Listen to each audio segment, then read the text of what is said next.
Activity in the grandstand. Some signs of the grid being cleared in the front anyway. Let's run down the grid and make a few comments. Prost, as I said, has far from given up the fight. 4 wins to Ayrton Senna's 7. And Ayrton Senna so far has had 7 World Championship scoring points, whereas Prost has had 10. They are off now, as you can see for yourselves, on another warm-up lap.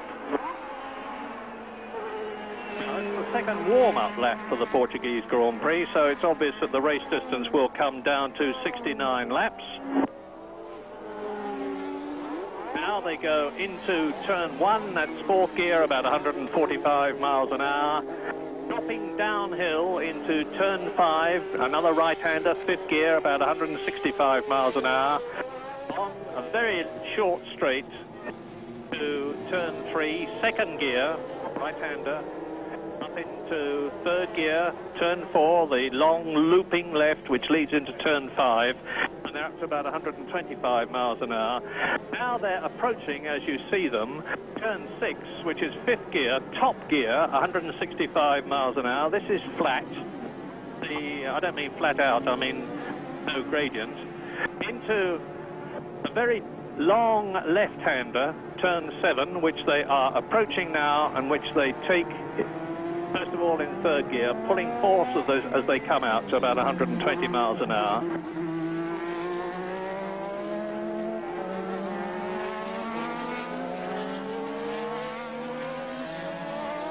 Six cars down there.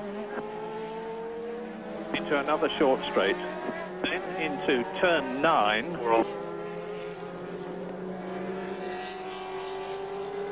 And when they get to turn 9, which they are approaching now, they start climbing.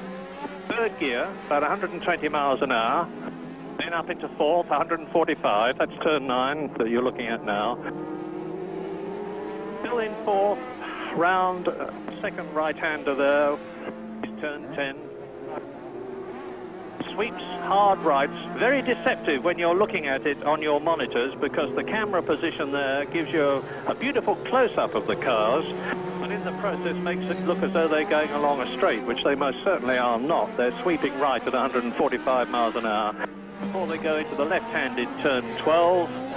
It's the 3rd gear, 120 miles an hour corner, which they are at now. As you see, the Benetton, the Arrows, the Williams, and there's the 2nd Benetton of Alessandro Nannini. Toru Nakajima and his Yellow Lotus in 16th position on the grid. They are now coming to turn 13, 4th gear, 145 miles an hour. And they burst out onto the start and finish straight. Reform for the start of round 13 of the Formula One World Championship of 1988, the Portuguese Grand Prix. 3 races to go after this. Spain next weekend, then the Japanese Grand Prix, and finally the one that everybody certainly loves to go to, and that's the Australian Grand Prix at Adelaide on November the 13th.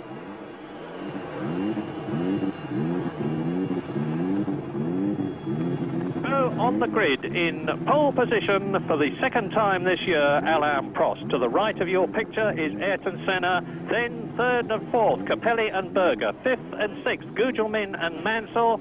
The lights are in the top left corner of your screen. First the red, then less than 7 seconds later, the green.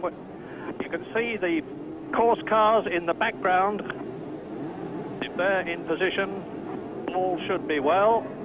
And then it's down to this critical first corner where last year there was a multiple crash, as a result of which the race had to be stopped. It wasn't stopped until the 2nd lap, which was very bad. Right, we're almost ready to go for the Portuguese Grand Prix, and it is away. A good start by Prost.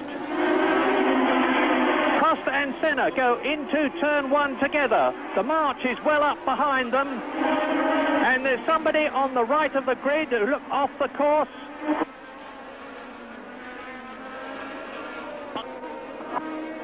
It's Andrea De Cesaris out of the race already, out of the Portuguese Grand Prix on lap 1. Now we've got a problem. They'll get him out of the car, and that's one of the Minardis that's stuck down there. can't see whether it is whether it's Sala or Minardi or Martini, but anyway, there they go. And my picture is absolutely impossible. I can tell you, yes, it's Senna in the lead. Ayrton Senna leading. Yes, and that's amazing, because Prost had the inside line for the first corner. We didn't follow the cars around the first corner, but I certainly didn't expect to see Senna in front as they emerged. Senna leads on lap 1. Prost right with him. Then the march in third position. A disgusted Andrea De Cesaris has got out of his car. Here's the replay of the start. Let's see if we can identify what happened and see where Ayrton Senna got past Alain Prost, which was exactly what happened in Italy. A red flag. We've got a red flag.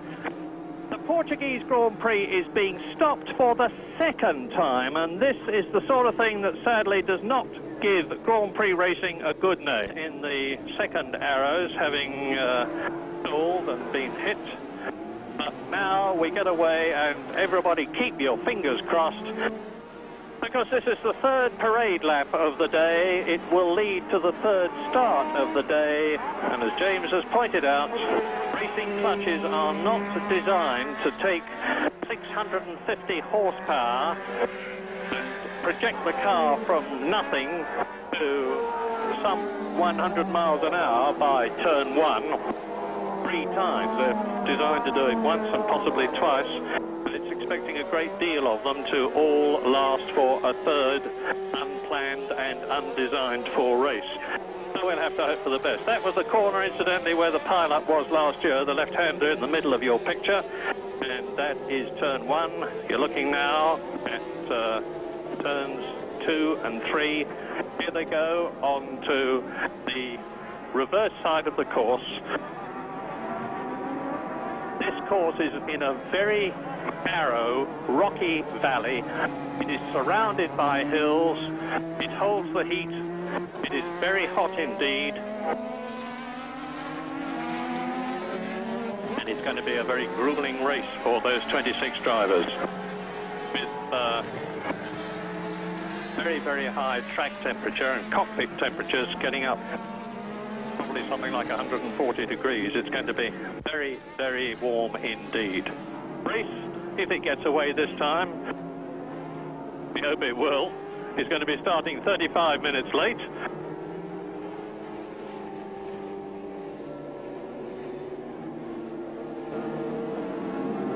March coming towards us.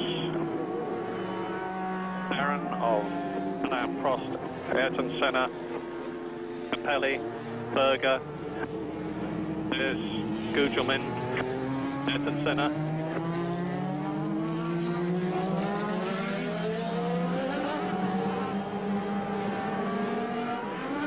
For an amount of composure and poise for the drivers, of course, knowing that they've got to go through the most exciting part of any race, the start, for a third time.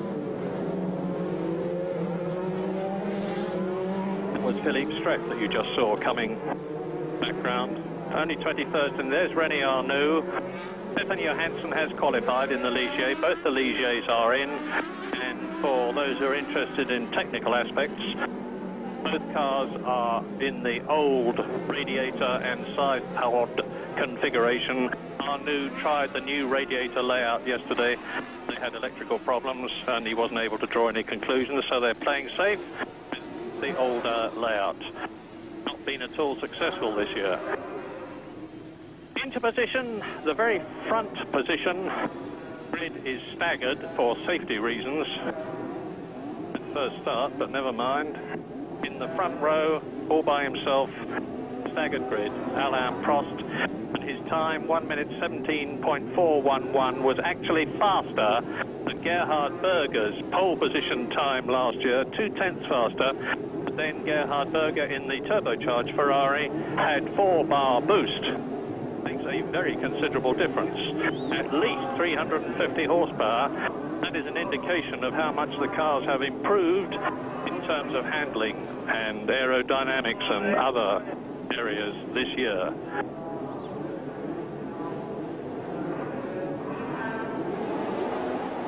So, here we go again. And again, Prost is Up, and Prost moves to the left to try and crowd Senna out. Senna is right up alongside as they go into turn 1, and Ayrton Senna takes the lead, as he did on the second start. McLaren leads, McLaren second, Capelli well up in third place, Berger in fourth position. Sweeping down now into turn 3. They go round, here it is now, it's Senna. And there's going to be a tremendous roar from the Brazilian crowd. And they're here in their thousands, supported by the Portuguese, who very much support Ayrton Senna. And they're all around me now, giving it a lot of cheering and flag waving. So, as we have seen many times in the past, the V6 Honda-powered 650 horsepower McLarens of Senna and Prost are on their way, but there is going to be a fight, because we understand that it is every man for himself in the McLaren team now. Senna has 7 wins, Prost has 4. They're already pulling away from Ivan Capelli in third position, with Gerhard Berger in the Ferrari 4th. Yes, it's going to be interesting to see what Prost can do about Senna being in front of him, because Prost certainly seems to be in very good form here, but he wasn't as brave as Ayrton Senna into the first corner. He was a little bit early on the brakes, and Prost having a look, and Senna's crowding him into the pit wall, and Prost is on, I would think, full boost, and Prost goes through to take the lead. Now, Prost is much happier with the setup of his car than Ayrton Senna has been weekend, and it'll be interesting to see if Prost can in fact start to build up any sort of a lead. That was an inspired bit of driving by Alain Prost. I said earlier on that the Frenchman has not given up this season. Whoever thought he would? 32 Grand Prix wins, more than anybody else, and that is Nannini in the pits in the Benetton.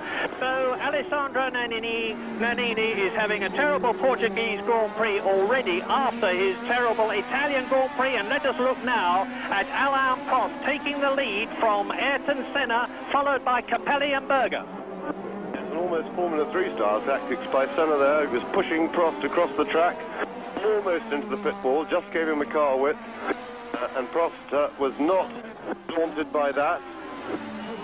Stayed on the throttle, and as you can see now, braked later into the first corner. So Prost takes the lead at the end of that one, or the beginning of that 2, to be exact.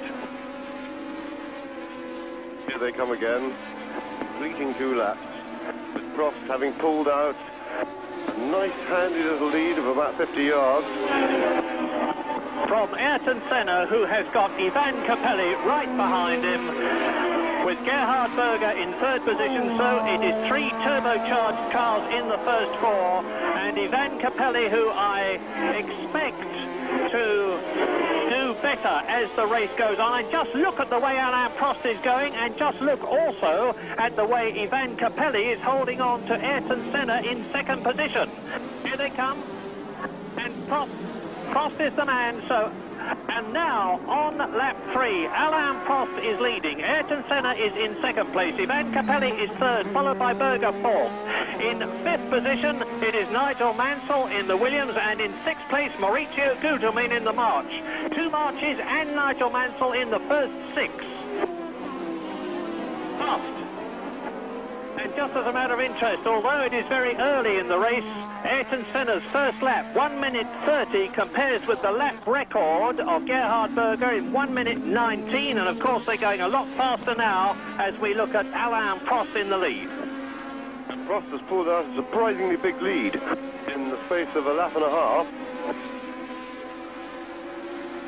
In fact, I think Senna at the moment will be more worried about Capelli, who's filling his mirrors, than he will about chasing Alain Prost. Yeah, and behind, look at Capelli. Capelli in third position in the very distinctively coloured Leighton House March. Ivan Capelli, number 16, the man from Milan.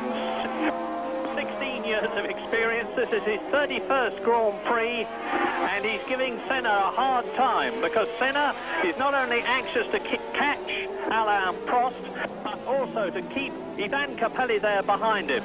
It's still Berger in 4th position. It is still Maurizio Gugelmin in 5th place. Nigel Mansell in 5th place, followed by Gugelmin in 6th position. Is the McLaren of Senna. There is the march of Capelli. Derek Warwick is in 11th place. Jonathan Palmer is still going, and Ayrton Senna now is losing touch with Alain Prost, who is leading him by some 3 seconds, and this is lap 4 in this full distance 70-lap race. Adrian Newey, the man who designed the march which Capelli is driving, and of course the one which Gugelmin is driving in 6th position, is already on his way back to Britain. He'll be out again for the Spanish Grand Prix. He's done a fantastic job on this car, and look, Capelli is actually showing signs of wanting to take Ayrton Senna in 2nd place. He pulls out of the slipstream, but has to dodge back again as they go into the right-handed turn 1, 4th gear, 145 miles an hour. Dropping downhill, up into 5th gear, 165 miles an hour here. The 3.5-litre march and the 1.5-litre turbocharged Honda-engined McLaren. Yes, it's going to be a hard struggle for Capelli to find a way around Senna. Senna is, of course, ready to brake as late as anybody who comes alongside him. And that's a problem for Capelli, because I get the gut feeling that if Capelli could get in front of him, he'd be able to go a lot quicker. And that is Stefan Johansson, the Ligier. So the Ligier seems to have had a fairly short afternoon's work. Capelli can see Prost pulling out his lead. Prost lapping just about a second quicker than anybody else on the circuit at the moment. I find it very hard to believe that Ayrton Senna is happily letting Alain Prost pull away from him to drive some sort of a tactical race. Prost has got too much of a lead already, nearly 4 seconds. Capelli right up here. There's Prost leading. Senna 2nd, Capelli 3rd. You can see in the background the march of Gerhard Berger, who was 1.2 seconds behind. The Ferrari of Gerhard Berger. There is the march in just a moment of Ivan Capelli. There he is, 2nd and 3rd. Terrific scrap here. Berger's still in 4th position. Mansell is 5th, 1.8 seconds behind Berger. Gugelmin is 6th. Nelson Piquet has come up right through the field from his lowly start position up into 7th place. Alboreto in the Ferrari is 8th. Patrese is 9th. Boutsen is 10th. Derek Warwick is in 11th place, and De Cesaris is in 12th position. Now to turn 7. Long left-hander. Round turn 8, up to turn 9. This is where the uphill part of the circuit begins. The rocky valley on the left. They keep bearing right as they get up to turn 10, which is where they are now. And Alain Prost is 3.8 seconds ahead of Ayrton Senna. The fastest lap so far is that of Alain Prost, 1 minute 23.9 seconds. Is well outside Gerhard Berger's 1 minute 19.3, but of course they are still on virtually full tanks. As the fuel load goes down, the speed will come up, and Capelli is looking for another opportunity to get past Senna as Berger in the Ferrari closes up a bit. The gap is only 1.7 seconds now between the Leighton House march of Capelli in 3rd position and the Scarlet Ferrari of Gerhard Berger, the winner of the Italian Grand Prix, in 4th place. Prost certainly looking in very good shape now, because he's just put up another fastest lap for the race, and I'm quite sure that with a lead of some 4.3 seconds that he will be on his normal race setting. He won't be having the boost turned up or anything like that. That will be as he intends to go for the full distance of the race. So Prost seems very much in command at the moment. We had a little psychological warfare in the pit lane yesterday, because Alain Prost, having put up the fastest lap in practice to take pole position, quarter of an hour before practice finished, got out of the car. It was put into the garage. He then disappeared and re-emerged in a sport shirt and denims to linger very obviously in the pit lane and in effect challenge Ayrton Senna to do better, which he was not able to do. There is the Brazilian in 2nd place. Mind you, Senna has had a marvellous season, 7 wins already, plus 2 second places. And you can see that Berger is edging up all the time on Capelli, not by a lot. But it's now 1.4 seconds, with Prost leading, Senna there second, Capelli there third, and the leading 3.5 litre car. Berger fourth, Mansell is still in fifth position, 2.5 seconds behind Berger, and Gugelmin in the second march is still sixth.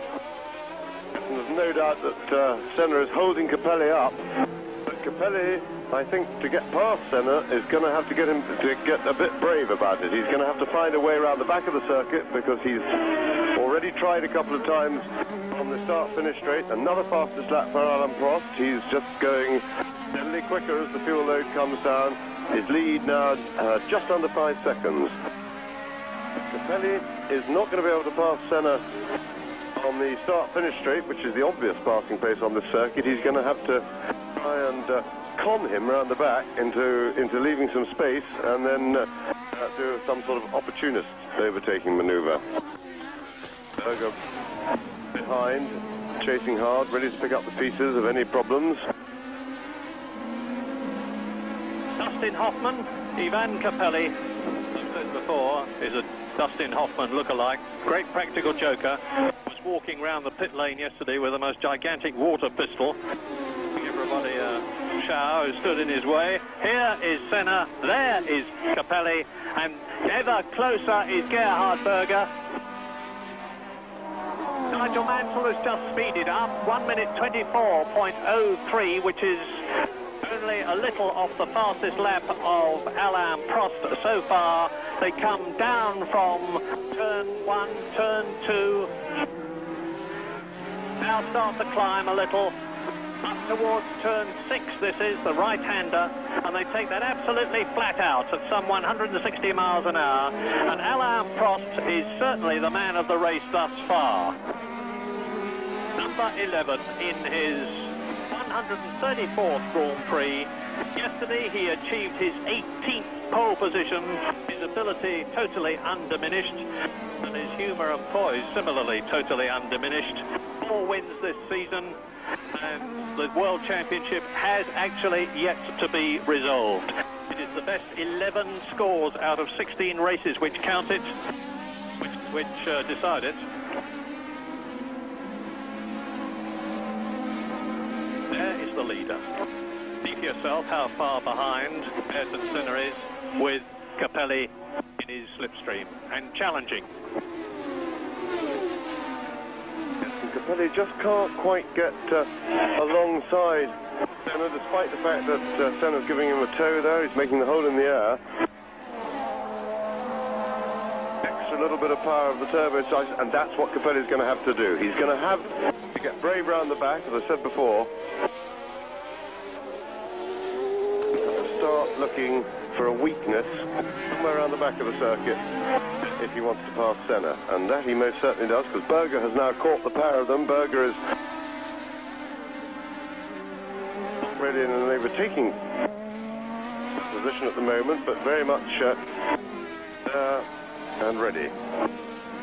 The Portuguese Grand Prix at the Eştoril circuit has a reputation for producing marvellous races. In 1984, it was the year that Niki Lauda clinched the World Championship by half a point from Alain Prost. Then in 1985, Ayrton Senna won brilliantly in the most appallingly wet conditions.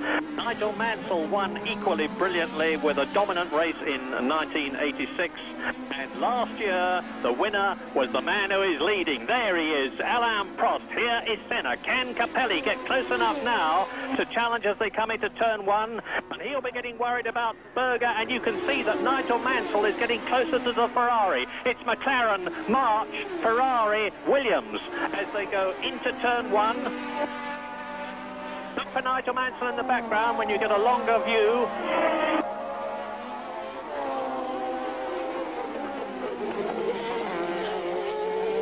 Senna refusing to be rattled. Knows how difficult it is to get past. He can put himself in Capelli's place and make it very difficult. That's right, and you would now class Senna as a very experienced driver, and that is Eddie Cheever in the arrows.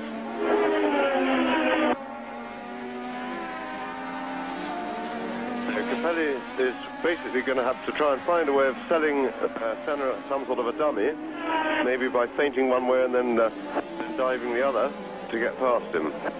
Senna has got everything pretty well covered at the moment, and he knows that without making a mistake, pressure is very much on Capelli to find a way around. We're going to have a snake of 4 cars very shortly, because Mansell is closing up on Berger, who is closing up on Capelli. Nobody's closing up on Alain Prost. There he is.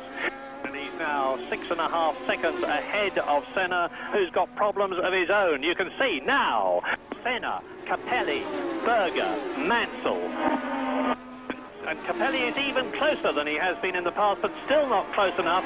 He needs to have his front wing almost under the gearbox of Senna's car to be in a challenging position as they come to the end of the straight. James said he got to be very brave. Indeed he has, and he is. He is a very gutsy young man, Ivan Capelli, with a lot to go for. The European Formula 3000 champion of 1986, the Formula 3 European champion of 1985. We haven't seen it yet, but we've got a tremendous fight going on for 7th place. Nelson Piquet is currently in 7th place, and behind him Alboreto, Patrese and Boutsen are all absolutely breathing up his exhaust pipe. Lap 12, race order. Prost leads by 6.7 seconds. Senna second with Capelli right behind him. There they are. Berger is third, is fourth. Mansell is fifth. Gugelmin is sixth. Piquet is seventh. Alboreto is eighth. Patrese is in ninth position. That was Eddie Cheever walking in. Boutsen is 10th. Derek Warwick is 11th. Martini is in 12th position, and that's good. And there's Alain Prost going through to complete his 12th lap. And here's the battle. And now Gugelmin is coming into the picture. Second, third, fourth, fifth and sixth. Very, very close to each other.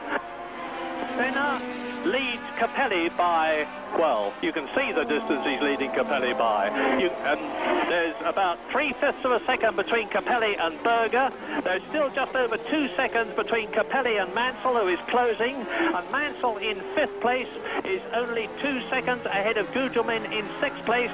And he is 5 seconds ahead of Nelson Piquet in 7th, who has got Michele Alboreto right behind him.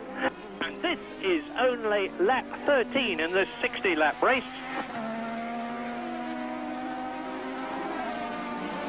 70-lap race, my apologies.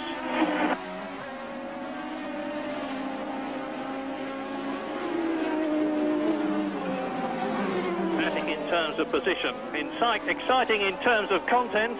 And now Senna has eased away a bit there. He's obviously got a better power advantage as they go up the hill. He's decided to put in a burst and try and shake Capelli off. They're on lap 13 now. Prost completes the lap. The fastest lap continues to be... No! Here's excitement. Alessandro Nannini, who has rejoined, has just gone round in 1 minute 23.5, which is the fastest lap of the day. That's 0.2 of a second faster than Prost. Nannini in Portugal, as he did in Italy, is charging from the back.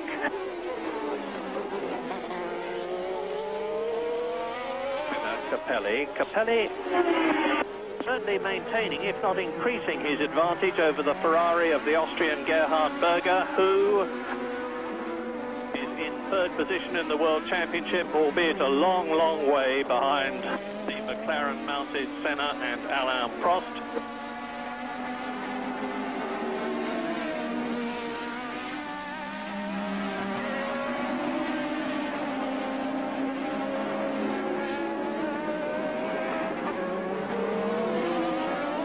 Senna certainly has increased the gap a bit.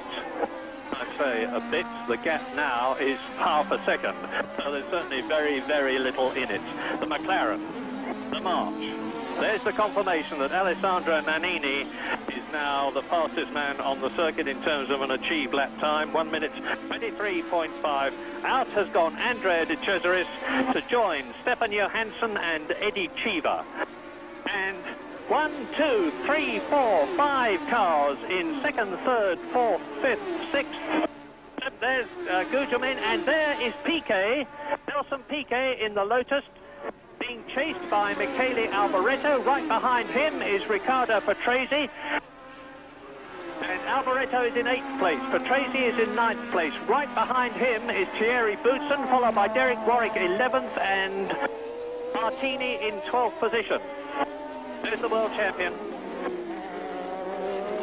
Not at all happy after practice, because on Friday afternoon's practice, Nelson Piquet there was 3rd fastest and looking for a good race. But yesterday he slipped down to 8th position, primarily because his clutch went and he had big problems maintaining speed, obviously. And now Alain Prost continues to lead by 7 seconds, with Nelson Piquet that we are looking at in 7th place, being chased by Alboreto and being preceded by Prost leader, Senna 2nd, Capelli 3rd, Berger 4th, Mansell 5th, Gugelmin 6th. And Nannini seems to be doing very much what he did in Monza, because he's already, well, despite his stop, he's already back up into 19th place and really carving through the field. Piquet with the battle right behind him. Prost completes lap 15 and a new fastest lap for Alain Prost. 1:23.499. And that extends Prost's lead now to just over 7 seconds. So Prost looking pretty comfortable in front. There's that battle. In 7th place. Reto having a look, Patrese there, and Boutsen right behind him. And it's significant as you watch Piquet in 7th place that it is a turbocharged car, that of Alain Prost leading, a turbo car, that of Senna in 2nd position, then 3.5-litre atmospheric cars of Capelli, Berger in 4th position in the Ferrari, then the 3.5-litre Williams of Mansell, then Gugelmin in the March, 3.5 litres, and Piquet 7th. So the normally aspirated engine cars are going extremely well, and Patrese behind Piquet and Alboreto is challenging the Italian. There's the Ferrari of Michele Alboreto in 8th position. Close up behind him, Riccardo Patrese, number 6 in the Williams. 6th position at Monaco and 6th position in the Hungarian Grand Prix. And Boutsen, Thierry Boutsen in 10th position. And he started well down on the grid too, because he had all sorts of problems. So Boutsen is charging. They got the balance of the car right in the half-hour warm-up today. And the fastest lap still, no, it's Alain Prost now, beaten Nannini's time. 1:23.499, the fastest time of Alain Prost. The quickest lap of the Portuguese Grand Prix, below the lap record, which is held by Gerhard Berger. 1:19.2. Last year, 4-bar boost, this year 2.5 bar. And that's worth repeating, because it's amazing how quickly these lower-powered cars are going. Primarily because the drivers can use virtually all the power, whereas last year they certainly couldn't, with something like 1,000 horsepower under their right foot in race trim. You're watching Nelson Piquet in 7th position on lap 17, being chased by Alboreto, Patrese and Boutsen. And Alboreto's going for it.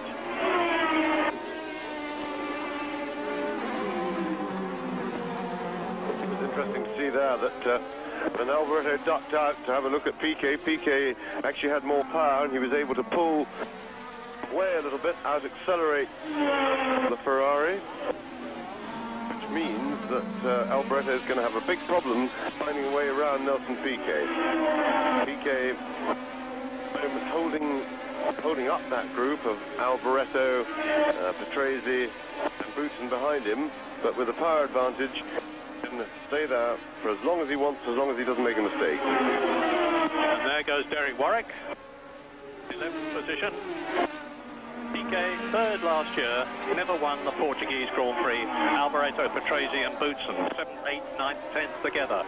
Ahead of them on this, the 18th lap, Alain Prost is and off goes Nakajima, Satoru Nakajima in the Lotus, out on lap 18. So retirement so far, Stefan Johansson, Eddie Cheever, Andrea De Cesaris and Satoru Nakajima. Piquet, 7th position.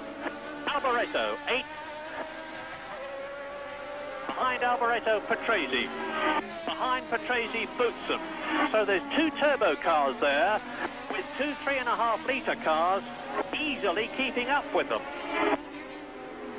All of them lapping at round about 1 minute 25 seconds. As Prost comes through to complete his 18th lap.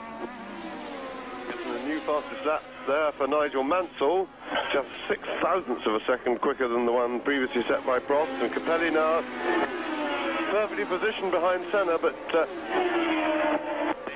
Honda-powered McLaren just pulls out a little bit on the straight. It's just see that small amount of 3 or 4 yards, and Capelli having a look down the inside, but Senna shuts the door quite firmly. And Capelli's got the message, he's going to have to be brave. And it's a rather subdued pro-Senna Portuguese and Brazilian crowd here. They're seeing their man not leading and having to fight very hard indeed to keep second place. And you're seeing Capelli fighting very hard indeed to keep third position. John Barnard from Berger in fourth position. John Barnard, the English Ferrari technical supremo, is here, keeping a watching eye on everything. Some of the top men from Fiat, who are very much in charge of Ferrari now, are also here in Portugal. That's an encouraging sign, because there were some worries that Ferrari might be allowed as a racing concern to die. Fiat are continuing to show real interest. And Senna there in second position. Capelli still in third place. Prost leading by nearly 8 seconds now. This is the 19th lap. It is a 70-lap race. There goes Prost through to complete his lap. Now Senna, Capelli is trying all the time. He's going to try again as they come up to turn 1. Senna knows, of course, that if he just takes the inside line and coolly refuses to be hassled by the Italian behind him, there is no way that Capelli will get past. If Senna does not leave the door open, and he is far too experienced to do that, Capelli will not be able to drive round the outside of him at the speed they're going. They're out now of turn 5, up towards turn 6. And Nigel Mansell in 5th position is now only 1.3 seconds behind the Ferrari of Gerhard Berger. You will see Nigel in the picture soon. Capelli 3rd. 4th. Mansell 5th.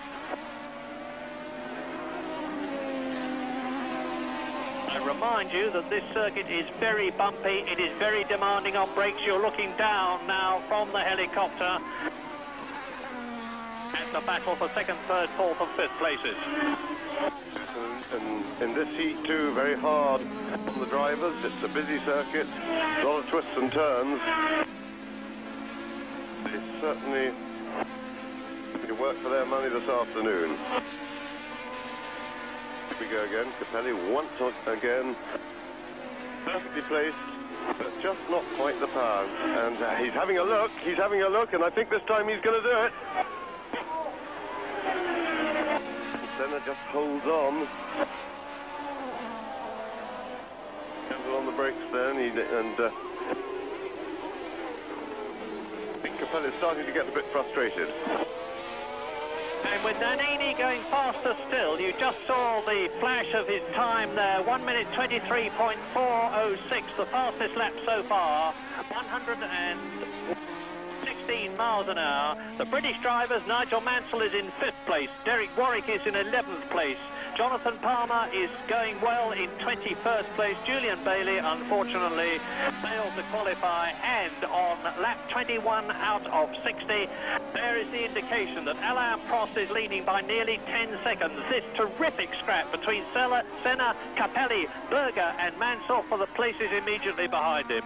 Gugelmin only a very short distance behind Nigel Mansell in 6th position, and then Piquet, Alboreto, Patrese and Boutsen.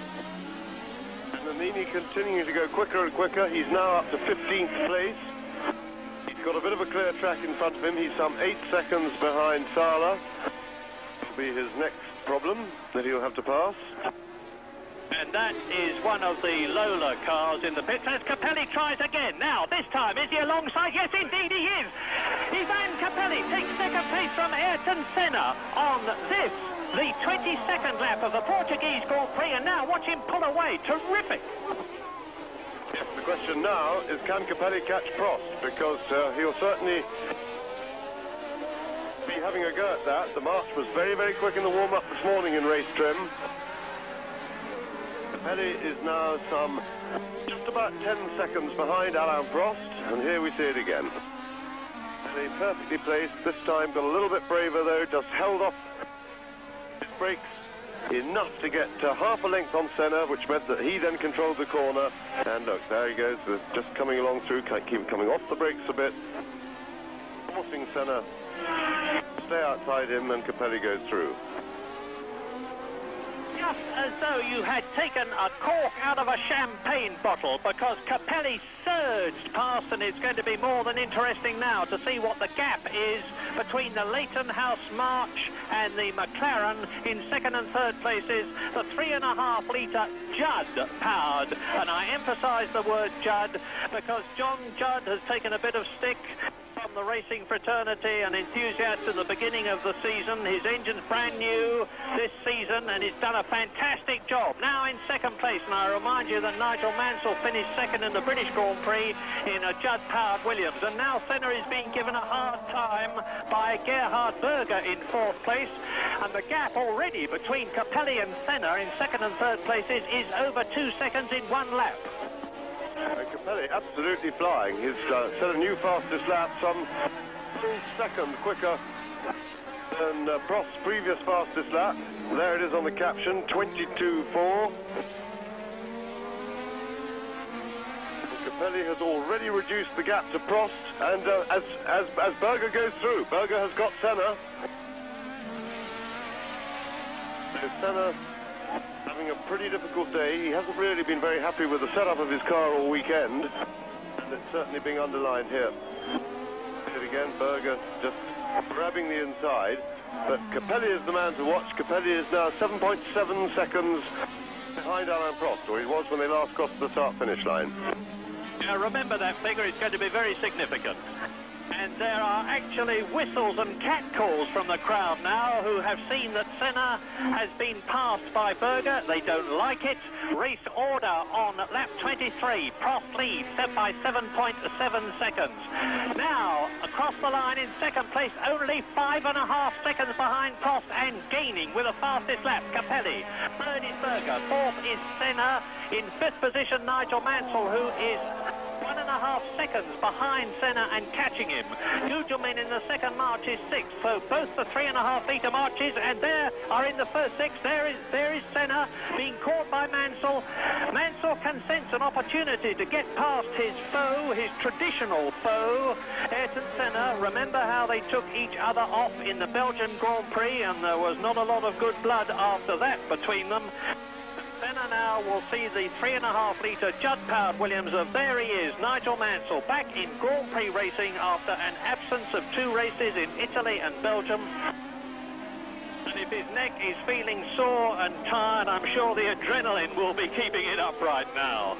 Prost leads by a diminished margin from Ivan Capelli. McLaren leads and March second. Yes, remember the margin between Prost and Capelli is a little bit distorted, because Prost has been passing the back markers, which Capelli has now to deal with.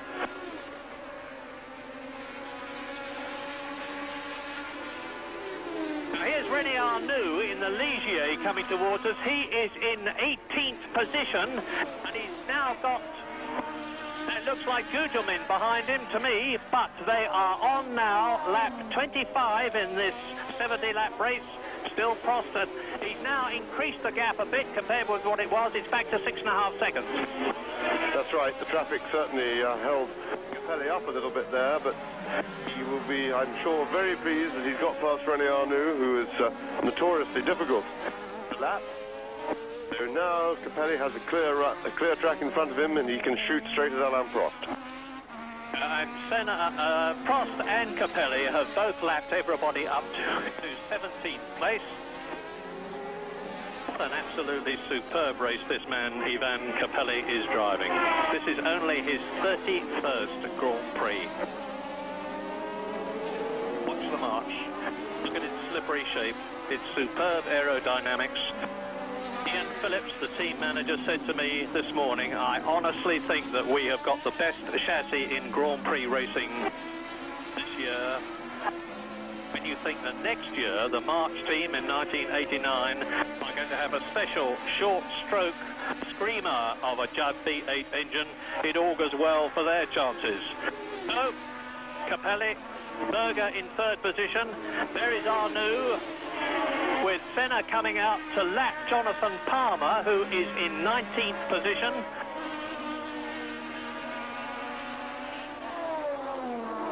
And Mansell going through to lap René Arnoux, who moves wide. He's still ahead.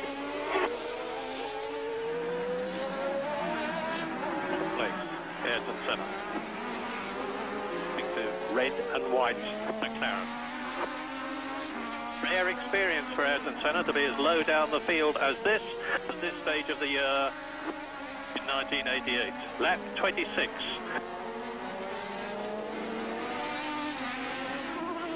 Alain Prost now has rebuilt the gap as Nigel Mansell goes through to take René Arnoux, and now Capelli has once again put up a new fastest lap, 1 minute 22.4, trying to reduce that 7.2 second gap between himself and Prost, and Senna there in fourth position behind Berger, tries to keep Nigel Mansell at bay. Nigel Mansell in fifth position is 3 seconds ahead, is half a second now ahead of Gugelmin, who is closing up. Look down the field. There is Berger. Here is Senna in fourth position going into turn one. There is Nigel Mansell. And that in the background was Maurizio Gugelmin, who is having as good a season as his teammate Ivan Capelli. Gugelmin fourth in Britain, fifth in Hungary. In the points twice this year, and it's his first season of Grand Prix racing. There is the Williams. And very soon the first tests of the Renault V10 engine are going to be carried out in one of this year's Williams chassis.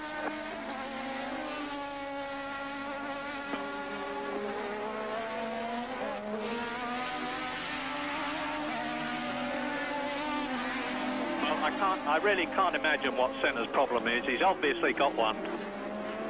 Yeah, I think he's just never really found the right setup on the chassis. He was working hard all weekend to try and get that, but never really happy. And Capelli, meanwhile, has travelling on his own, has set a new fastest lap for the race.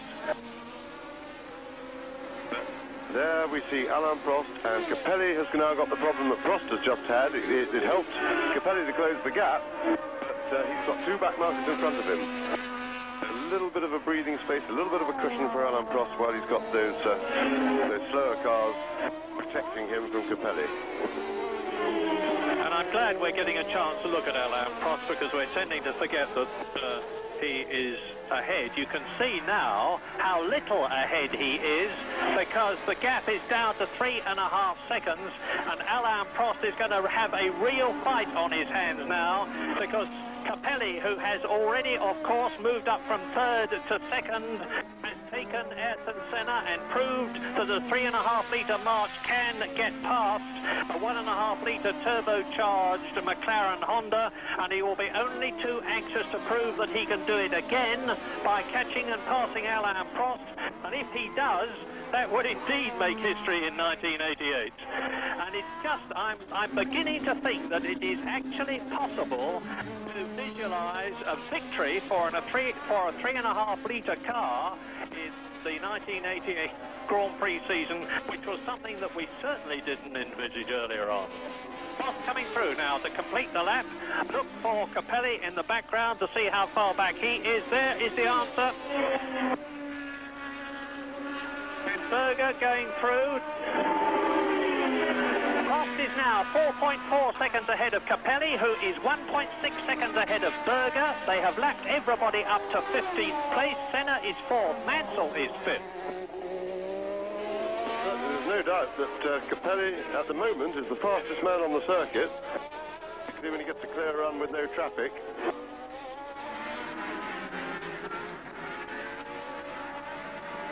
This is race may well be won or lost on who deals better with the traffic. Going to be lapping the back markers now for the rest of the race. And in a way, Prost has a slight advantage over Capelli for dealing with the traffic, because remember that the turbo Honda has more power than the Judd engine in Capelli's car, and that is certainly a help when lapping the traffic. The march that you are looking at now was tested at Vallelunga between this Grand Prix and the Italian Grand Prix. They had a problem in Italy of slow speed understeer, and they overcame it, and you can see how well they overcame it. Here is Prost completing his 29th lap. There is Capelli. Berger is getting even closer. There's going to be a battle for second place. 3.9 seconds is the gap between Prost and Capelli. 1.3 seconds is the gap between Capelli and Berger there, who is in third position. And the Ferrari people told me before the race began that they were going to have to watch their tyres very carefully for at least the first 10 laps of the race, and then their drivers could get on with it. And that is precisely what Gerhard Berger there is doing. Yes, very much so, because Berger has definitely speeded up and is now as quick as anybody on the circuit. They blistered their rear tyres this morning in the warm-up.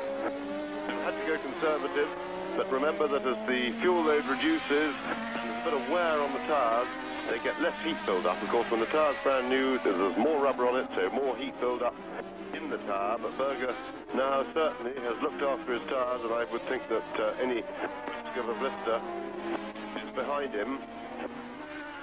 He is certainly going for it as well. And it would appear that Riccardo Patrese, who was in 13th place, is out of the race as we look at the McLaren pit.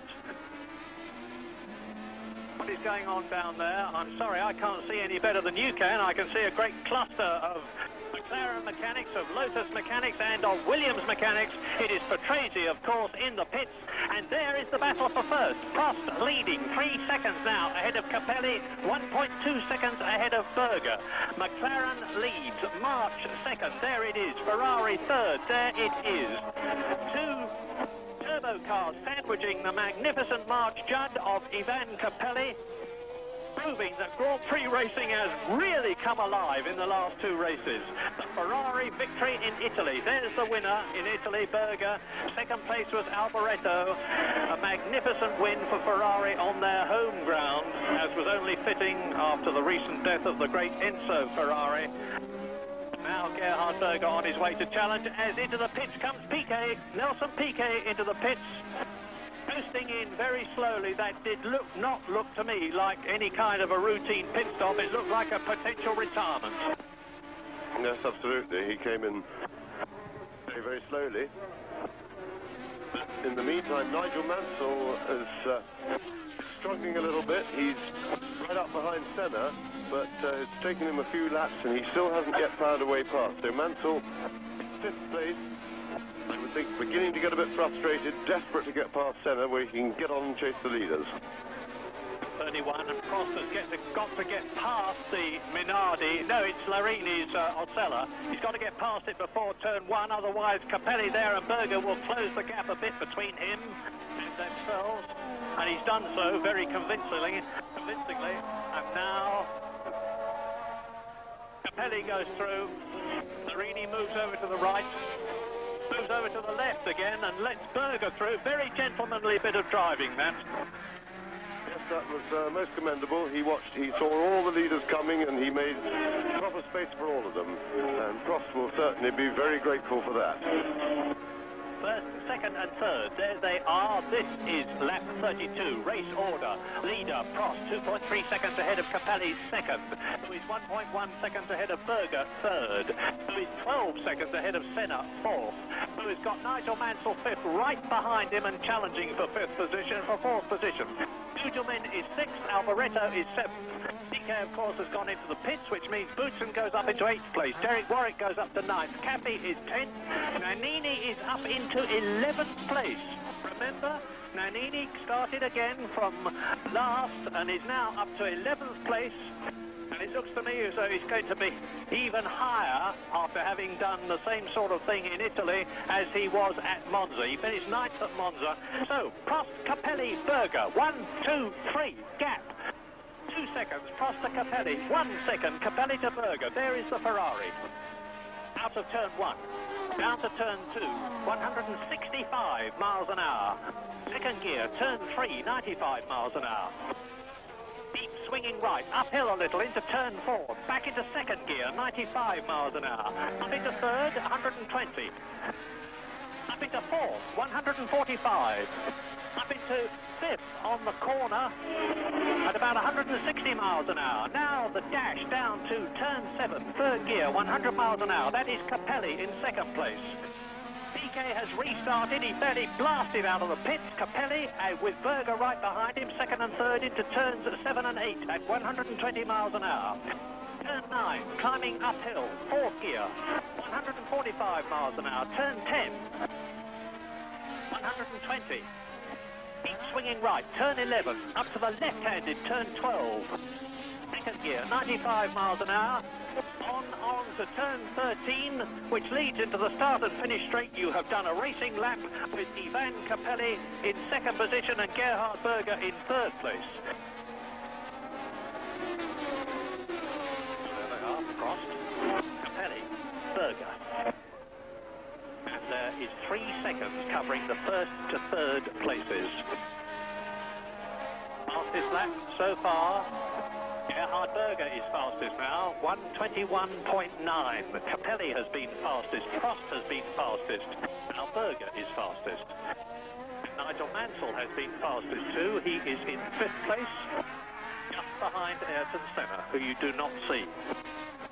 We're watching this absorbing battle for first place between 3 of the top men on lap 34. Yes, and frustrating for Mansell because he's seen Capelli and Berger find a way past Senna. He has, as yet, not succeeded in doing that himself, and it must be very frustrating sitting behind Ayrton Senna, unable to find a way by, and watching those 2 cars go away and head up to challenge Alain Prost. As you watch Berger in the Ferrari to the design of the March is the fact that it's Judd V8 engine in the Williams earlier on this year, having a lot of overheating trouble. March don't seem to have any problems in that respect at the moment, and it's very, very hot here in Portugal, well over 30 degrees, as Prost, Capelli, Berger, McLaren, March, Ferrari go into their 35th lap. In this 70-lap race, it is still only half distance.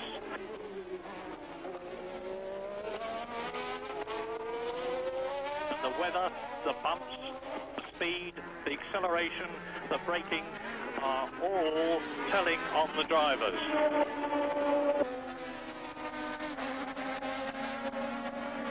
Now, out of the race earlier on went Yannick Dalmas with a broken alternator.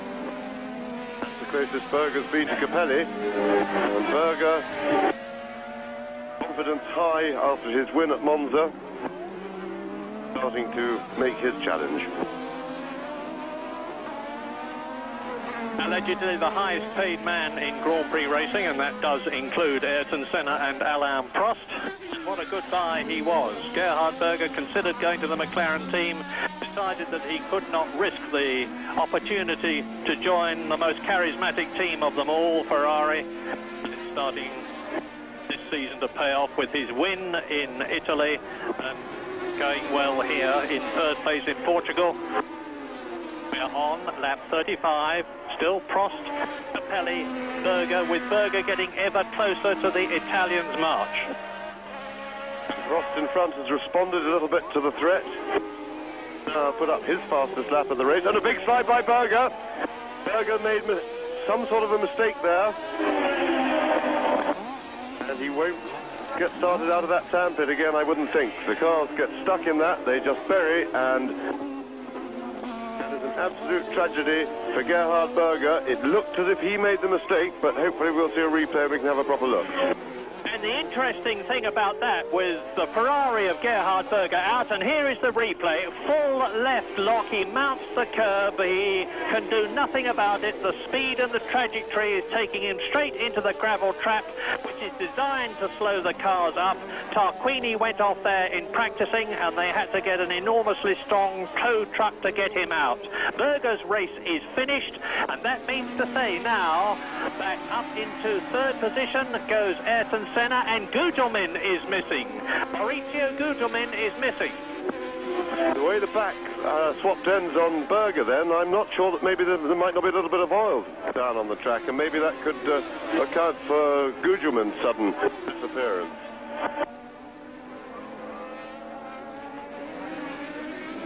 So we now have a two-horse race at the front. Pelly still 2.5 seconds behind Prost. Prost, as I was saying before Berger excited us, but, has responded to the challenge. Certainly not getting away. Of course, Nigel Mansell is up into fourth position now, and here's another hypothesis. Remember I said earlier on that Ferrari were worried about tyre wear. It may well be that Berger's tyres had gone off, which caused them to lose grip, or as James rightly says, it may well have been oil. We won't know until after the race. But anyway, Alain Prost that you are looking at looks as though he's on his way to his 33rd Grand Prix victory. He has already won more Grand Prix than anyone else in the history of Grand Prix racing, and it's not without its interest that it was here in Portugal last year that he beat Jackie Stewart's record of 27 wins. Well, I think Ivan Capelli might dispute that Prost is on his way to yet another win. Piquet out of his car, he had a pit stop a few laps to go, went out again, and obviously whatever it was, they failed to fix it. There is Prost. Now on lap 37, Alain Prost leads the Portuguese Grand Prix. You are looking at him now on his way to his 33rd win. Capelli is in second position, some 3.3 seconds behind him. In third position, it is Ayrton Senna, 22 seconds behind Capelli, and in fourth place, it is Nigel Mansell in the Williams. In fifth place, behind Nigel Mansell, it is Michele Alboreto, and in sixth position, it is Thierry Boutsen. So a change there. Retirements: Stefan Johansson, Eddie Cheever, Andrea De Cesaris, Satoru Nakajima, Riccardo Patrese, Nelson Piquet, Gerhard Berger, and we're missing Maurizio Gugelmin. But behind Michele Alboreto, who is sixth, and Boutsen, who is seventh, Derek Warwick is now up into eighth place. Alex Caffey in the Dallara, an excellent drive, is ninth. Nannini is up into 10th position, only 6 seconds behind Caffey, and Prost, the leader, has lapped everybody up to Alessandro Nannini, who is in 10th place. Sala is 12th, Tarquini is 12th, and Alain Prost is now on his 39th lap, 4 seconds ahead of Capelli. There is the Italian. Nigel Mansell must be suffering really acute frustration. There he is behind Senna. He's still not been able to do anything about the Brazilian's progress. Mansell again with a slight power disadvantage with the Judd engine. He just can't get close enough to Senna to do anything about it, and he is having to watch Capelli, who he had been chasing and catching earlier, just keep going away.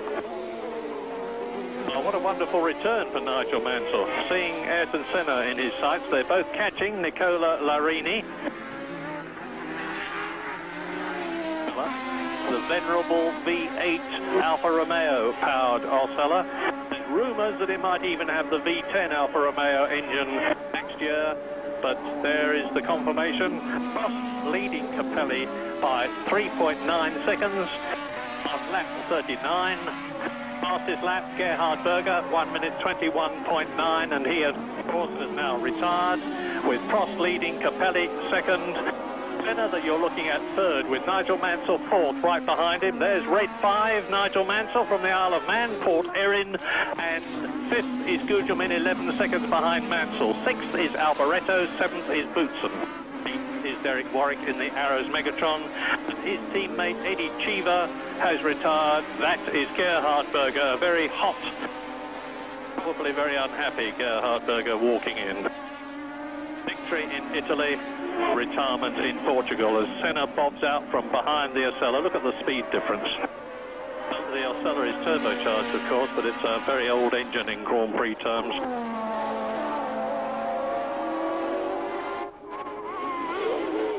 Mansell locks up and nearly goes off. Yes, a mistake from Mansell, but it's interesting to see just how much quicker he is on the twisted section of the circuit, which they're on now, and he really threatens Senna, but of course it's too tight to really attack, and there are no real overtaking opportunities. He's going to have to do, and he is doing what Capelli did. Oh, that was close. He's going to have to look for an opportunist manoeuvre. That was so very nearly a repetition of the famous Belgian Grand Prix incident as Nigel Mansell, this is a replay, got right up alongside Senna. Senna turned in, Nigel backed off hastily, allowed a gap to develop, and of course in doing so loses momentum and enables Senna to pull away a bit. We're now on the 40th lap, 30 laps to go at the end of this 70-lap race with Prost continuing quietly to control things from the front. 3.4 seconds ahead of the magnificent Ivan Capelli. It looks like achieving March's highest finish by far. March have finished in the points. The last 5 races. Capelli second, Senna third, Mansell fourth. There they are. Gugelmin is fifth. Something we can only guess about is, of course, there goes the battle with Senna and Mansell. Mansell's been locking brakes up all over the place in his attempts to get past Senna. Interesting to hypothesize on whether Prost is on par with his fuel at the moment, because, of course, if he's on any sort of deficit with the fuel, then he'd have to come back, and that would certainly give Capelli a big chance to win this race. I think at the moment, if I was going to have a bet, I would say it's even money between Prost and Capelli.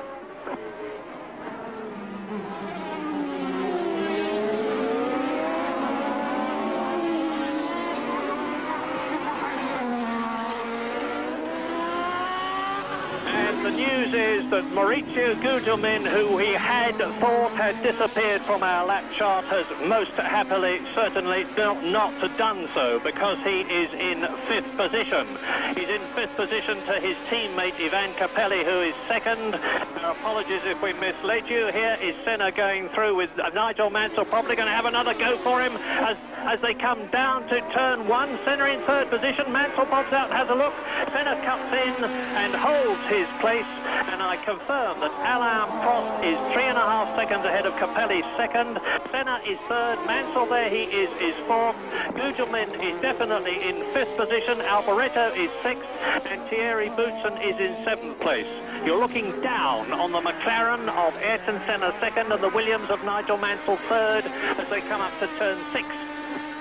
And that gives us a very good view of just how quick the Williams is into the corners and in the middle. And then, of course, you see also from looking down on the cars, when Senna gets his foot down on the throttle of that turbo Honda, how that then pulls away with the power advantage. Very frustrating for Nigel Mansell, who I'm sure, knowing him, will keep up the pressure as much as he possibly can, as long as he possibly can. Nigel Mansell is a fighter. But then Ayrton Senna is not going to give in easily either. But all the time, while all this is going on behind him, Alain Prost, who some people, I think, had almost written off this season, how unwise they were, is way up front. He's up front by a comfortable 4.5 seconds now from Capelli. Nigel Mansell in 4th position. Prost goes through to complete his 43rd lap. 5 seconds now ahead of Capelli. In radio contact with the pitch, you can see the little stubby aerial in front of him.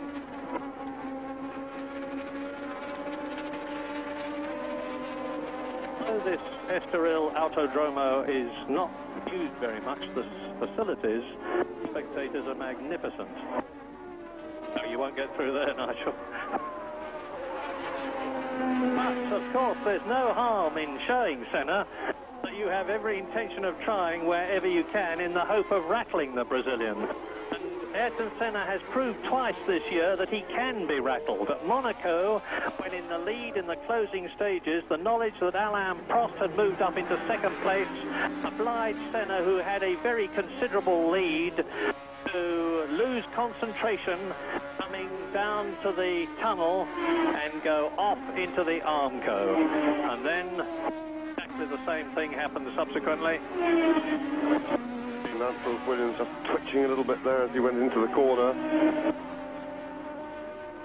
He has everything he can, and if he's being clever, he'll keep showing Senna the nose of his Williams as often as every corner except the one where he intends to overtake, because he will hope to lull him into a sense of false security and surprise him. That's the only way I think that Nigel's going to get past, other than Ayrton Senna making some sort of mistake. But he is absolutely right to keep the pressure up and keep trying to rattle Senna. This is where he can rattle him most, unless Senna gives it a touch of boost and eases away as they come down the finishing straight at about 185 miles an hour into turn one. And if Nigel comes out of his slipstream and leaves his braking very late, he might have got past, but he didn't. Turn one, down to turn two, downhill.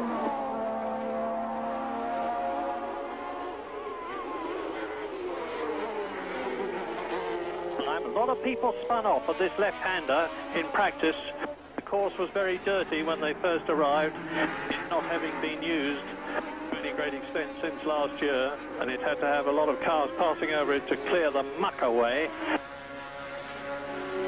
Nigel Mansell fighting Ayrton Senna for third position, with Capelli in second place and Prost in first position in respectively the 3.5 litre March and the Turbo McLaren ahead of them. Here is the leader, number 11, Alain Prost, 33 years old. And Prost seems now to have to a large extent dealt with the threat from Capelli. He seems to be commanding the race and holding his lead relatively comfortably.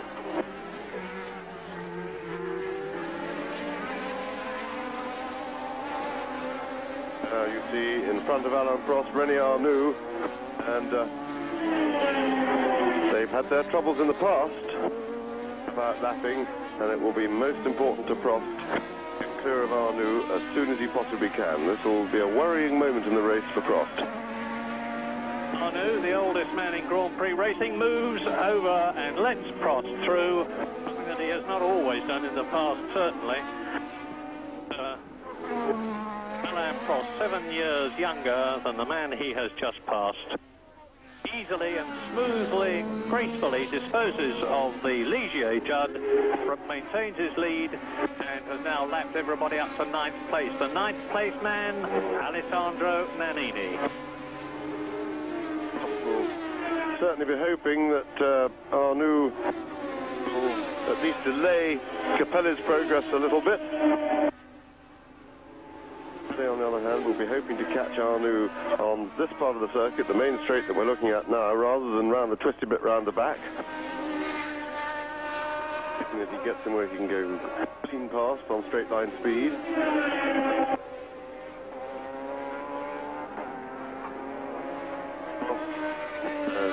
As I say, he's just started to pull away a little bit from Capelli now, and Capelli's attack seems, for the moment anyway, to have run out of a little bit of steam.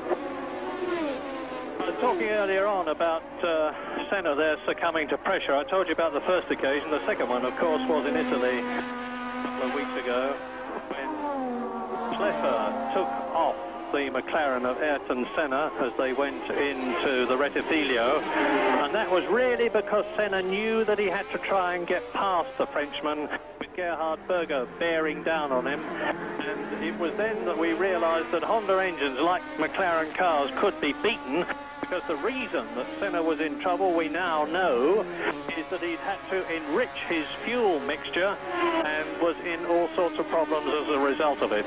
Now he is in third position in Portugal. 1 second ahead of Nigel Mansell, who appears to have backed off a bit, relatively speaking, to give himself a comparative rest before he, I am sure, charges again. Alain Prost is on lap 48, seemingly unstoppable.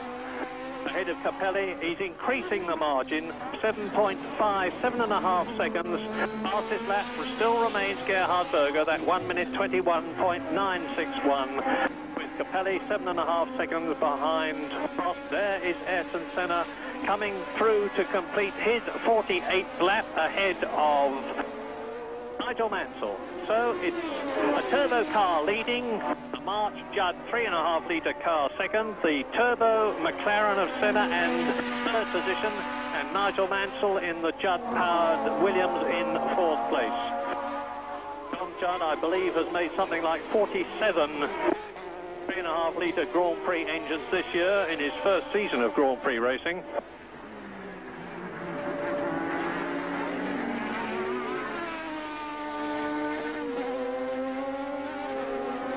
Alboreto is moving. Alboreto is in fifth position now. As you look at Nigel Mansell in fourth place, the gap is 17 seconds between Mansell there, because Alboreto has passed Maurizio Gugelmin. In fact, Boutsen has passed Maurizio Gugelmin, who is slipping down through the field. And the race order on this, the 48th lap.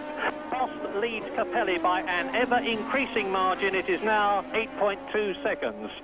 Here are Senna and Mansell battling for third position, and as I said, Mansell had taken a breather. He's charging again. He's right up with the McLaren of Senna, who is in third position. They're coming through to complete the lap, and this is going to give Nigel Mansell, if he can keep up the momentum, to go for it and try and get that third place from Ayrton Senna.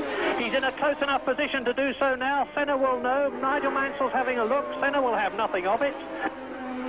And it's still then Prost 8+ seconds ahead of Capelli, who is 26 seconds ahead of Senna, who has got Nigel Mansell in fourth position right behind him, trying to pass on the outside, ducking through to the inside. Alboreto in fifth position, 17 seconds behind the battle that you're looking at now for third place. In sixth position, it is Boutsen. Seventh is Gugelmin, who has lost 2 places, dropped down 2 places. And in 8th place, it is Derek Warwick. Nannini is still 9th, but he is only 10 seconds behind Warwick, showing every sign of catching him. And the fastest man on the track at the present moment is Michele Alboreto, who is, as off goes the Coloni of Gabriele Tarquini, the distinctive yellow Coloni. Tarquini seeming to be out of the race to join those who have already retired. Johansson. No, let's concentrate on this. Mansell is going for it. Yes, Mansell closer than he's been at any other time in the race. I think the frustration's beginning to really get to him. Past Senna, his car is relatively a little bit slower on the straight, I think, than Capelli's March, who managed to do it just here. Still having a go, but bang goes the door as Senna slices across him, quite legitimately. Around here, I think that Mansell should be looking for a passing spot here. I think he should stay behind Senna on the main straight and get himself into position to try and pass somewhere around turn 3 and 4.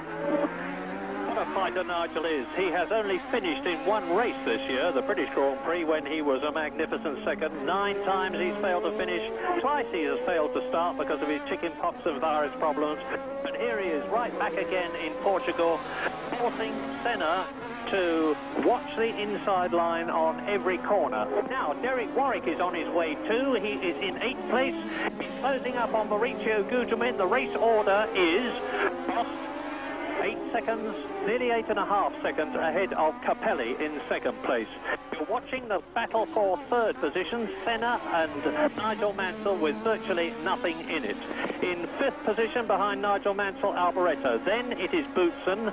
Then it is Gugelmin. And right up now, behind Gugelmin is Derek Warwick, as Senna and Mansell come through to complete their 50th lap. 20 laps still to go. Another 20 laps of bumps. Another lap, 20 laps of slow corners. By slow, I mean about 95 miles an hour. Enough for most of us.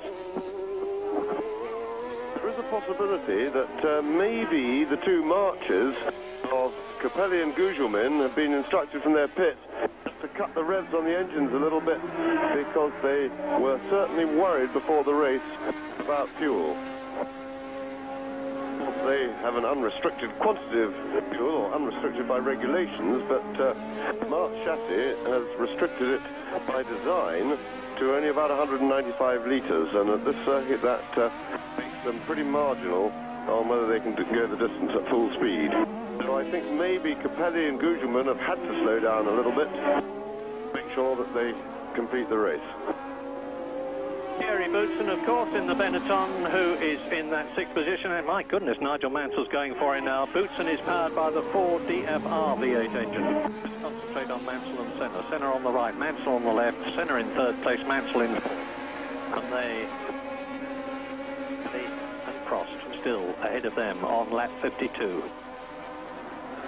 Nigel goes for it every lap. It's where Ayrton Senna has succeeded in slamming the door in his face on turn one. Now Nigel Mansell is again in a passing position, and again Ayrton Senna completely legitimately. He is in front. He can take whatever line he likes, provided it is not blatant forking of an obviously much faster car.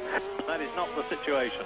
Now they're coming up to lap a tail ender, a midfield man to be fair, and I think it's Cathy. We'll soon see.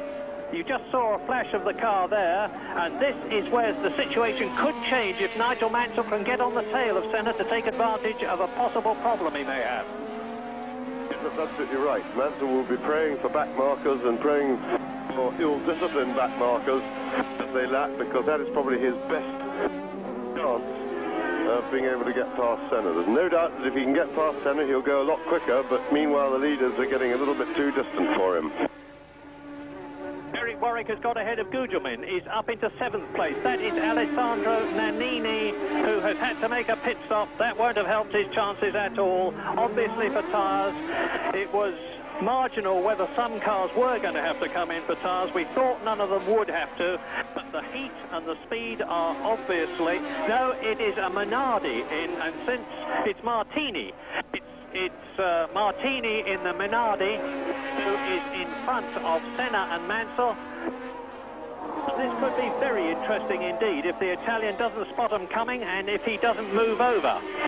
Mansell going for it again, but again on turn one, Senna has the line. There is Martini.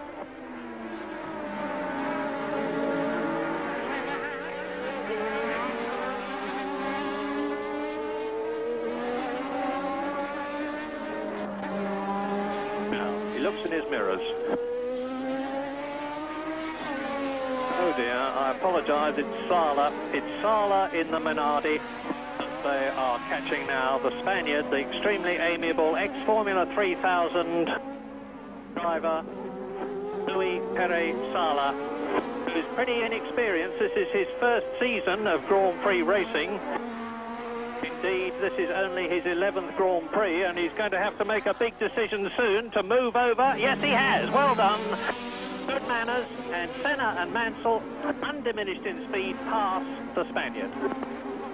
Yes, Sala did everything absolutely correct there for being lapped. The only thing is that I dare say Mansell will not be thanking him for that. Mansell wanted him to get in the way, and this is as close as Mansell's ever been on the main straight. Certainly going to have a go. Once again, Senna stays off the brakes that extra 10 metres. They head into the corner, and that's enough. Mansell onto the brakes early, and I'm certain that Mansell would be much better to sit behind him there and then attack down the hill as they come out of turn one and head for turn two, and I'm sure that's where Mansell is going to pass Senna. I'm sure that's where he's going to do it. Yeah, and it looks terribly easy, doesn't it? But I point out to you that they are doing something like 145 miles an hour on the brakes and approaching a corner as they do that, lap after lap, that they being Senna and Mansell. And you can see poor Nannini now having fought his way up into ninth position. He's slipping down through the field as he sits stationary in the pit. I don't know what the problem is. We look now at Philippe Streff, being followed by, that looks like Caffey to me, Philippe Streff in the AGS, the French car with the big, tall, lanky Frenchman. It's Capelli behind him. And behind, it's Caffey behind him, and there is Capelli. So Caffey in the Dallara, the Scarlet Ferrari, the Scarlet, looking like the Scarlet Ferrari.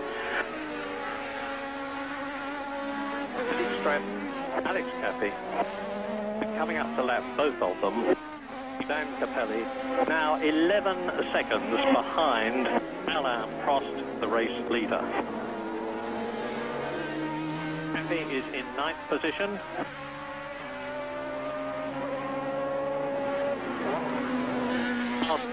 Caffey, the ex-motocross rider, goes Ivan Capelli, now coming up to the AGS of Philippe Streff.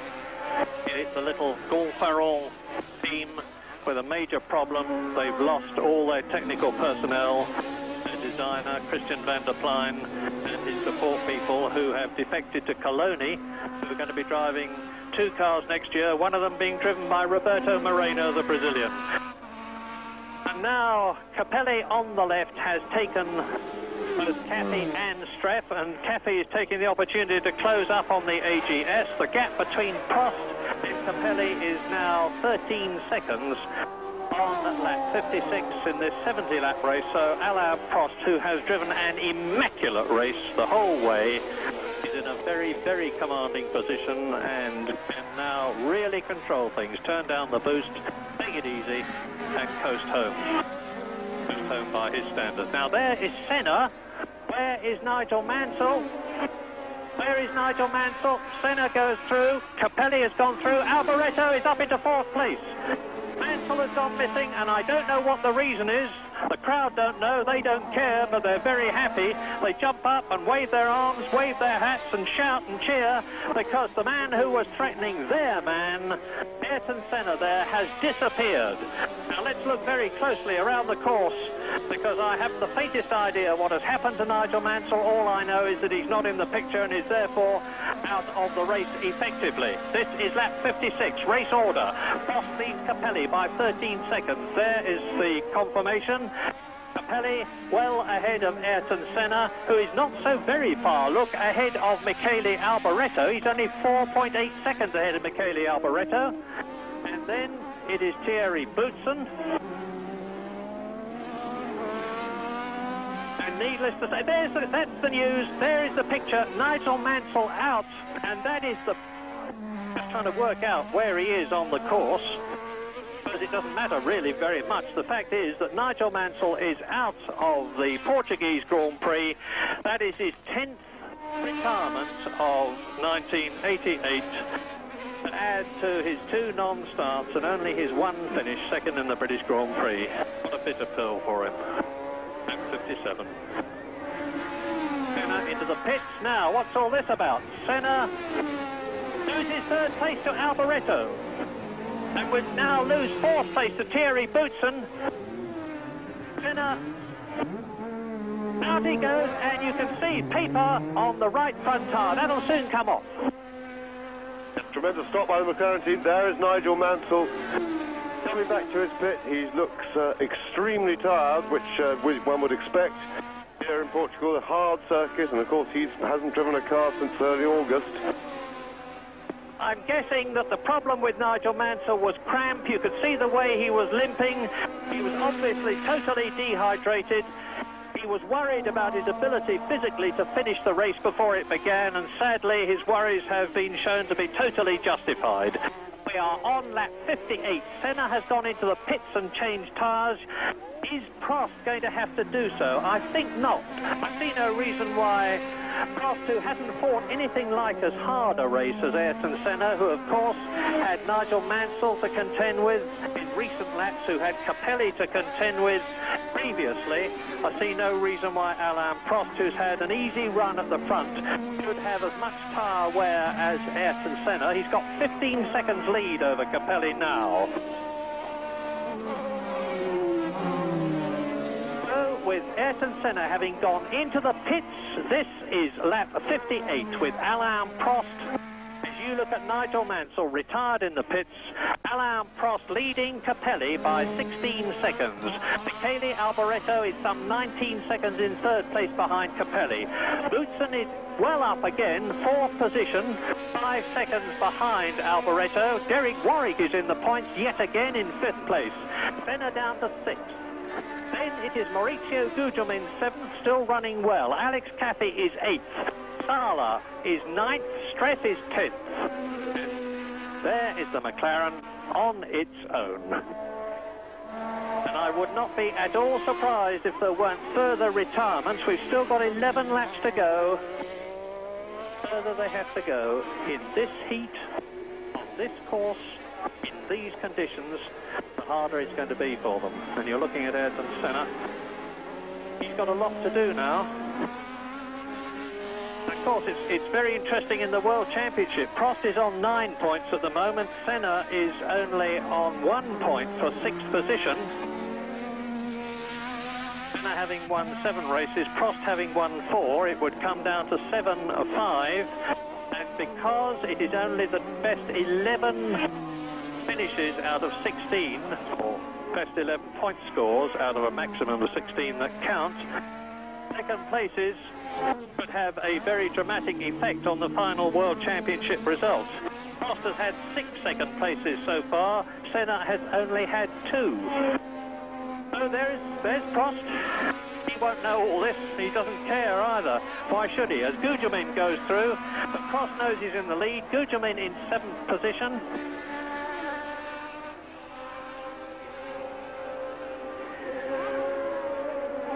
About to be lapped by Alain Prost, who has caught everybody then up to 7th position. Maurizio Gugelmin.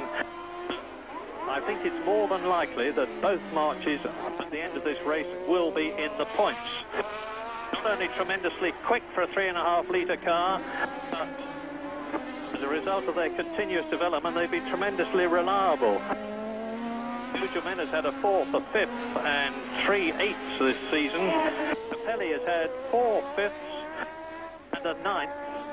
So March are a team now which only in their second year one is confidently expecting to finish in the points. Alain Prost.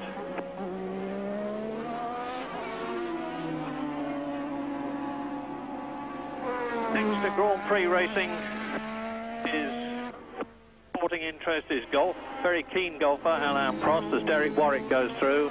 And Prost is now commanding 15 seconds ahead of Capelli. Yes, I think Capelli has certainly eased off, unless he's got a bit of trouble with his tyres, and that must be a big sigh of relief for Prost, because for quite a while Capelli looked a real threat.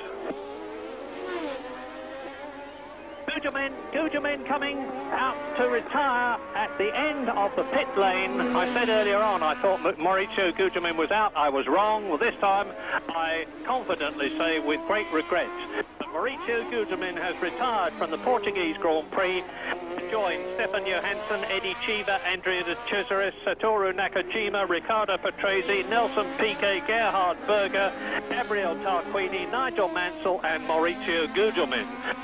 So on this, the 61st lap out of 70, there are effectively only 12 cars left. As you see Gugelmin get out of his march, those 12 cars being Prost the leader, Capelli second, Alboreto now in third position in the Ferrari, Boutsen in fourth place, Warwick in fifth to score points again, Senna in sixth position, Gugelmin is seventh, and then Caffey, 8th, has been lapped. Sala, 9th, has been lapped. Streff has been lapped twice in 10th place. Arnoux has been lapped twice in 11th place. And Tarquini has been lapped twice in 12th position.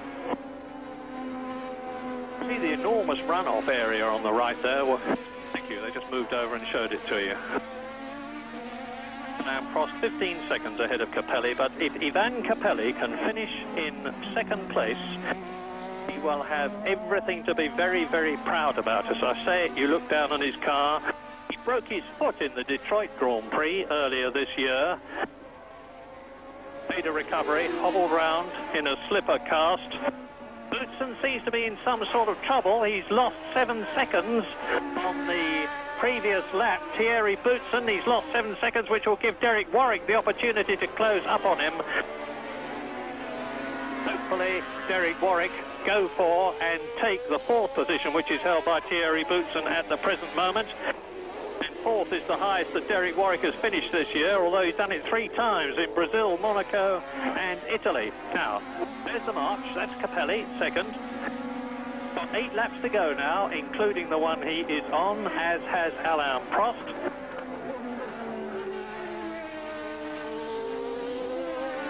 It is not so long ago this season that we automatically expected the McLarens to lap everybody. That is no longer the case. For instance, at the present moment, in this, the 62nd lap out of 70, there are 6 people on the same lap, and they include 3.5 litre cars of Capelli and Boutsen in respectively 2nd and at the moment 4th places.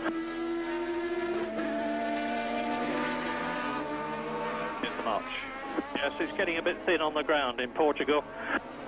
But when you cast your mind back over what happened earlier on in the race, with first Senna leading, then being magnificently passed by Alain Prost, who refused to give in. Alain Prost leading from the 2nd lap to the 63rd lap, which he is on now. Capelli fighting his way up from 3rd place on the 1st lap into 2nd place on the 22nd lap, and he is still there. Then Gerhard Berger getting ahead of Ayrton Senna to take that 3rd position on the 23rd lap. Berger retiring, Senna going back into 2nd place. Thierry Boutsen moving up through the field in the Benetton. Nannini driving magnificently up from 26th to 9th, only to come into the pits for that long stop. It's certainly been memorable and incident-filled race. We watch Senna coming to lap Nicola Larini again.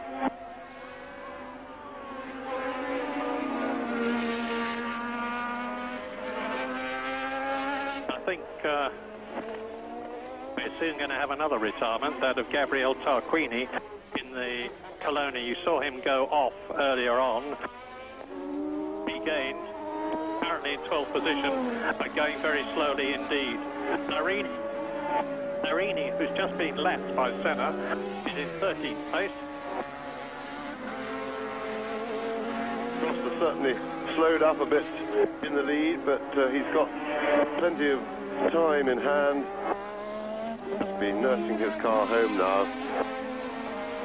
Gap down to just under 13 seconds to Capelli, but certainly Capelli does not appear to be challenging too hard. Prost will be quite relieved. The pressure that he had from Capelli during the middle of the race has now seemed to have evaporated, and he's able to nurse the car to the line. Well, Senna's still only on 1 point. At the end of this race, if he stays where he is, he'll have 76 World Championship points, and Alain Prost will have 81. So Prost will be back in the lead, which he lost to Senna in Italy. Although, remember, Senna will still have more Grand Prix wins than Alain Prost. Senna, 7 wins to Alain Prost's 5, if they both finish where they are now. As the Minardi, a very much improved Minardi, and incidentally, here on Monday, the Minardi and the Dallara teams are going to be testing Pirelli Formula One tyres for Grand Prix racing. There is a strong move by the Milan firm to come back into Grand Prix racing, and that would really put the cat amongst the pigeons next year, because it would mean that both Goodyear and Pirelli were in racing, and it would be another thing that one would have to take into consideration when judging the chances of teams to finish. Sala.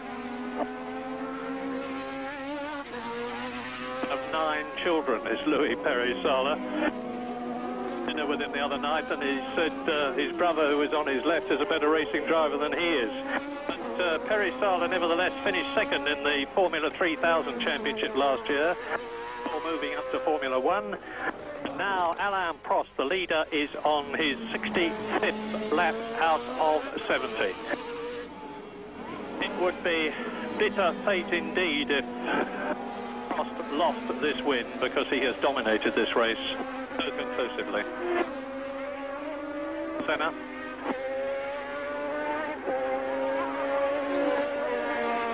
The gap between Prost and Capelli is coming down. Prost is lapping now 1 second slower than Capelli. Prost lapping at about 1:24.6. Capelli lapping about 1:23.5. But Prost, of course, with now a 12-second lead over Capelli, can afford to take things comparatively easily, not take any chances at all, not clip any curves, not miss any gears. Not that he's likely to do that anyway. Not let his boost go too high, not let his revs go too high.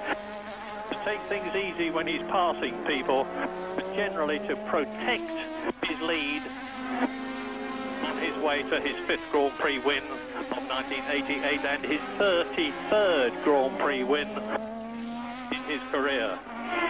Prost in his 134th Grand Prix. A tremendously high percentage of wins to races competed in. 12 seconds ahead of Capelli, who is 24 seconds ahead of Alboreto, third. So we have McLaren leading, March 3.5-litre car with the Judd engine second, Alboreto in the Ferrari third, Boutsen in the Benetton fourth, Warwick in the Arrows fifth. 5 different makes of constructor in the first 5 places, and in 6th place still Ayrton Senna.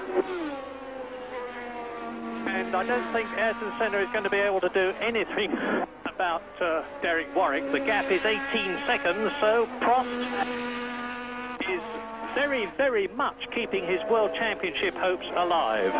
Alain Prost, who was the World Champion in 1985 and 1986, knowing how to do it, coming up to lap the Minardi.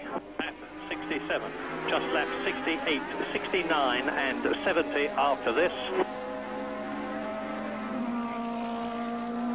Alex Caffey has just gone past our grandstand commentary positions with the Ford DFB engine in the Dallara, sounding as though it's on 7 rather than 8 cylinders. He's in 7th position at the moment. It would be very nice indeed to see Caffey finish in the points. The highest he's ever had was 8th at Detroit. Well, it may just have been a broken exhaust from which you don't lose much power. That you can tell from here, but his lap time certainly suggests that he hasn't had a serious power loss. So we'll keep our fingers crossed for Alex Caffey. Derek Warwick, the only Englishman still, the only British driver still in the race. Jonathan Palmer disappeared from the running several laps ago. Julian Bailey didn't start. Nigel Mansell retired. And here is Alain Prost coming up to Apsala. Having completed now 67 laps, 7 seconds, 12 seconds to round it up to the nearest one, ahead of Capelli. Capelli now lapping marginally slower than Prost. 2 tenths of a second slower. As we wait for Michele Alboreto to complete the first 3 who should mount the podium, 2 Italians and a Frenchman. Prost, the winner will be, if he stays where he is, Capelli from Italy, from Milan in 2nd place if he stays where he is, and Michele Alboreto, who has still not got a drive for 1989, having, to his bitter regret, having lost the seat that he thought he had for certain in the Williams-Renault team next year, lost it to his compatriot Riccardo Patrese, and Michele Alboreto is desperately looking for a drive. Incredible that a driver of his caliber, who finished 2nd in the World Championship in 1985 and has won 5 Grand Prix in his career and has still got a lot of very good driving left in him, should have to do that. So, anyway, there is Senna Prost going through to complete another lap. Into turn 1. On lap 69, this is his last lap but one. including the lap that he is on. He has got about 5.5 miles, considerably less than that now, between where he is and the checkered flag and his 33rd Grand Prix victory. Going back to what you were saying about Alboreto, Barry, I don't really find it surprising, because if you're not in the top 5 of the world and you're not a number 1, when you've had your career as a number 2, there's really nowhere to go. And if you think about it, if you had a Formula 1 team of your own, would you hire him? Well, there's a question to ask me on the 69th lap of the Portuguese Grand Prix. I'm going to diplomatic. I don't know is the answer to your question. Perhaps not. I wouldn't, because I'd be looking for a top-class number 1 driver, and I'd be looking for an up-and-coming young driver for a number 2. Michele's been around a long time. He's a number 2 driver, not a number 1. And there's no reason to hire aging number 2s.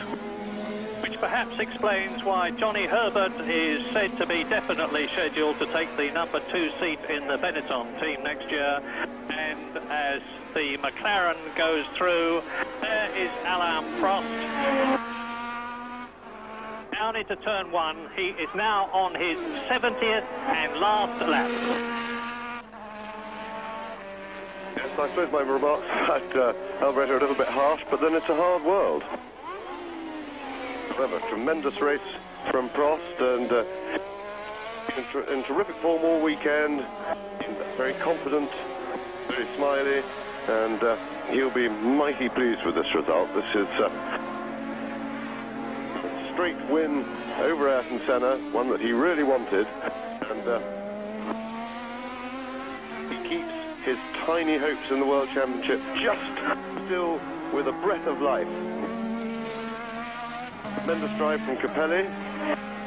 March has also had a very, very good weekend, and Capelli will be absolutely thrilled, I'm sure, with second place. The first 4 places in the World Championship will not change. The first 4 places in the championship will change in that Prost will now take the lead from Senna, who will move down to second. Berger will still be third. Alboreto will still be fourth, although the gap between the Ferrari drivers will have been closed. And as Alain Prost completes the finishing stages of his last lap, he's going to win by some 13 seconds. Where is the checkered flag? There it is. Alain Prost wins the Portuguese Grand Prix, his 33rd win. Now we just want to see Ivan Capelli come in. A magnificent drive by Alain Prost. We expect that, and we've got it. But now Capelli has finished second in the finest Grand Prix drive of his short career. He has proved that on a circuit like this, the 3.5-litre car can be extremely competitive, and a Frenchman wins, an Italian takes second place. We're just waiting now for the second Italian, and Michele Alboreto goes through to... No, there, I'm waiting for Alboreto at the present moment to go through in third position, and he has not yet done so. Yet Boutsen finishes in third position. Thierry Boutsen finishes in third position. I suspected that Alboreto was having a problem. Boutsen was 16 seconds behind him, and the Belgian has again finished in third position. A real surprise finish, and there is Michele Alboreto. He's run out of fuel. He's coasting across the line. Boutsen has taken his fourth place. Is Michele Alboreto going to make it? Yes! A roar from the crowd, but Derek Warwick has finished fourth, and Michele Alboreto has finished fifth, and Senna has finished sixth. So, in a final dramatic ending to the Portuguese Grand Prix, confirmation that Alain Prost has won and retaken the lead in the World Championship with his 33rd Grand Prix victory. A magnificent second place in the 3.5-litre March Judd for Ivan Capelli, his highest yet. A magnificent surprise last second, third place for Thierry Boutsen in the Benetton, with Derek Warwick another fourth place in the Arrows Megatron, Alboreto fifth and Senna sixth.